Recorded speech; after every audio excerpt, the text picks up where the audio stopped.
Hello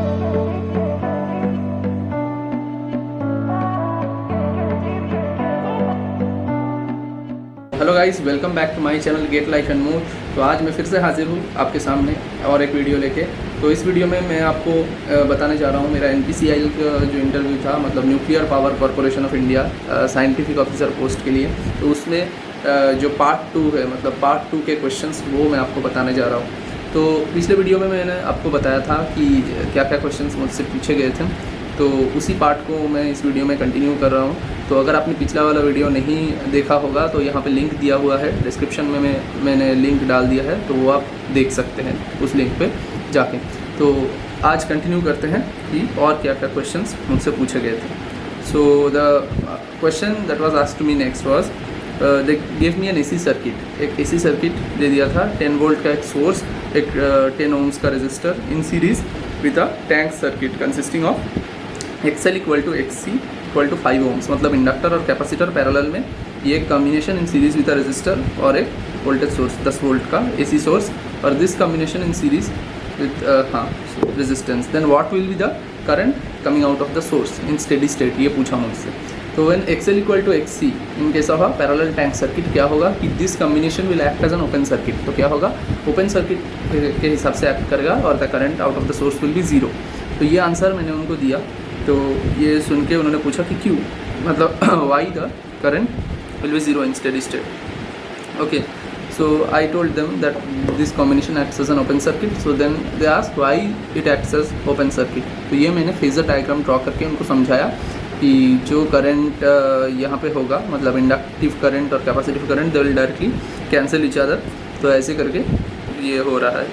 तो फिर the next question was that remove the capacitor in parallel with the inductor. Okay, now consider this system as a generator, क्योंकि generator में आपको पता है हम जो रिप्रेजेंटेशन करते हैं EF एक AC सोर्स से, और फिर रेजिस्टेंस और इंडक्टेंस रहता है।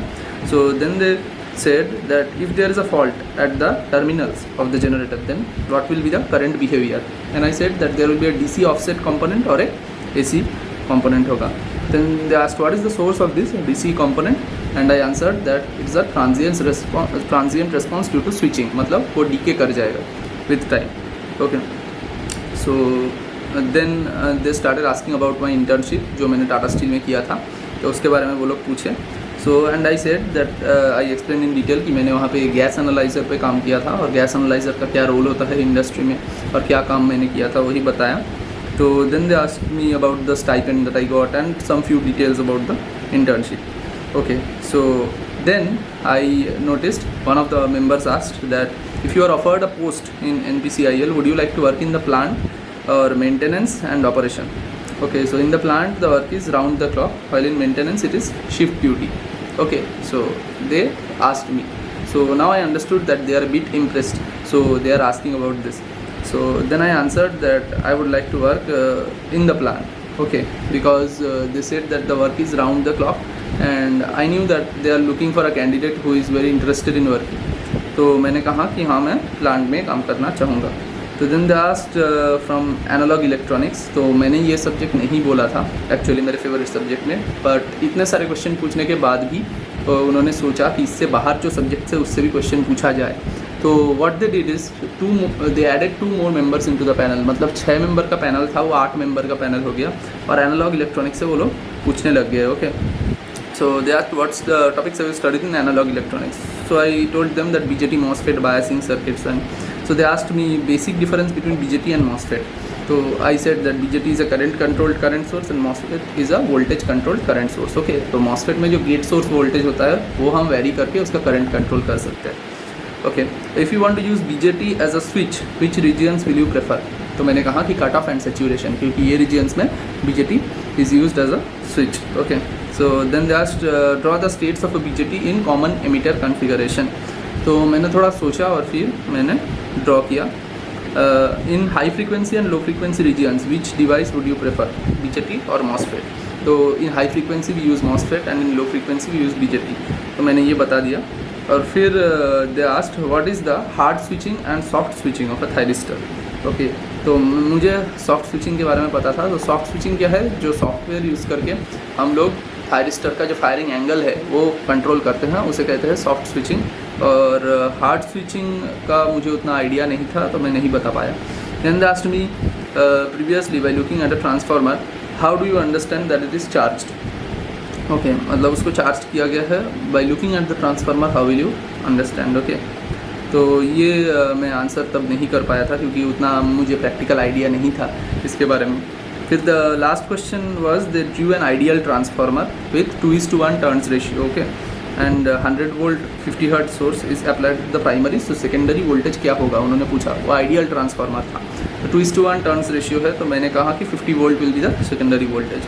So then they asked if I introduce a 1 millimeter air gap in between the magnetic path length, okay, in some same configuration, then what will happen to the secondary voltage? क्या change आएगा? So I said the transformer will draw more magnetizing current in order to maintain the same secondary voltage.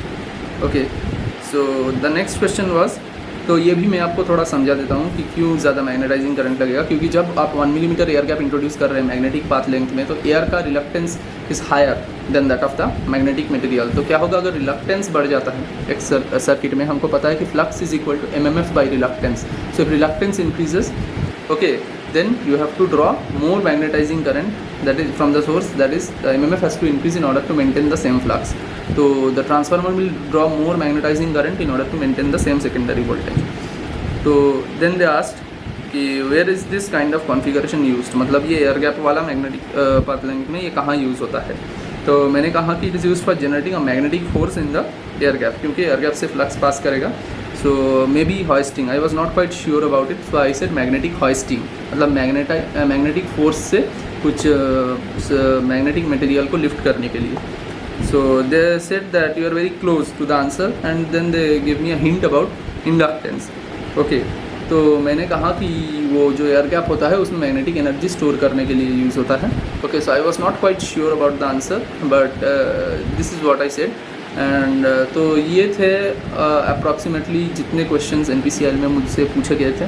So the panel was quite impressed क्योंकि उन्होंने बहुत सारा question मुझसे पूछा था and I answered almost all of them correctly.